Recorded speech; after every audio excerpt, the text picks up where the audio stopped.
Syederlun dalam sidang kasus pembunuhan Brigadir Nofriansyah Yosua Huta Barat alias Brigadir J di Pengadilan Negeri Jakarta Selatan, sosok perempuan nekat terobos ruang sidang pada Selasa 29 November 2022 siang.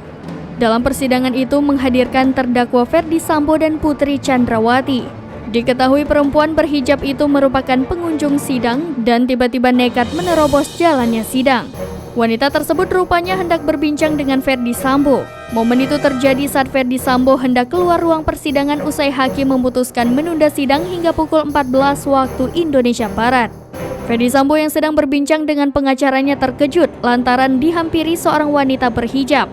Wanita dengan ciri-ciri kaos putih bergambar wajah Ferdi Sambo dan rok biru dongker itu langsung mengajak Ferdi Sambo berbincang. Sambil memegangi ponselnya, wanita tersebut seperti hendak berfoto bareng Ferdi Sambo. Sementara tangan yang lainnya memegang tas besar berwarna biru dongker. Belum sempat sang wanita foto bareng Ferdi Sambo, ia langsung diusir oleh petugas.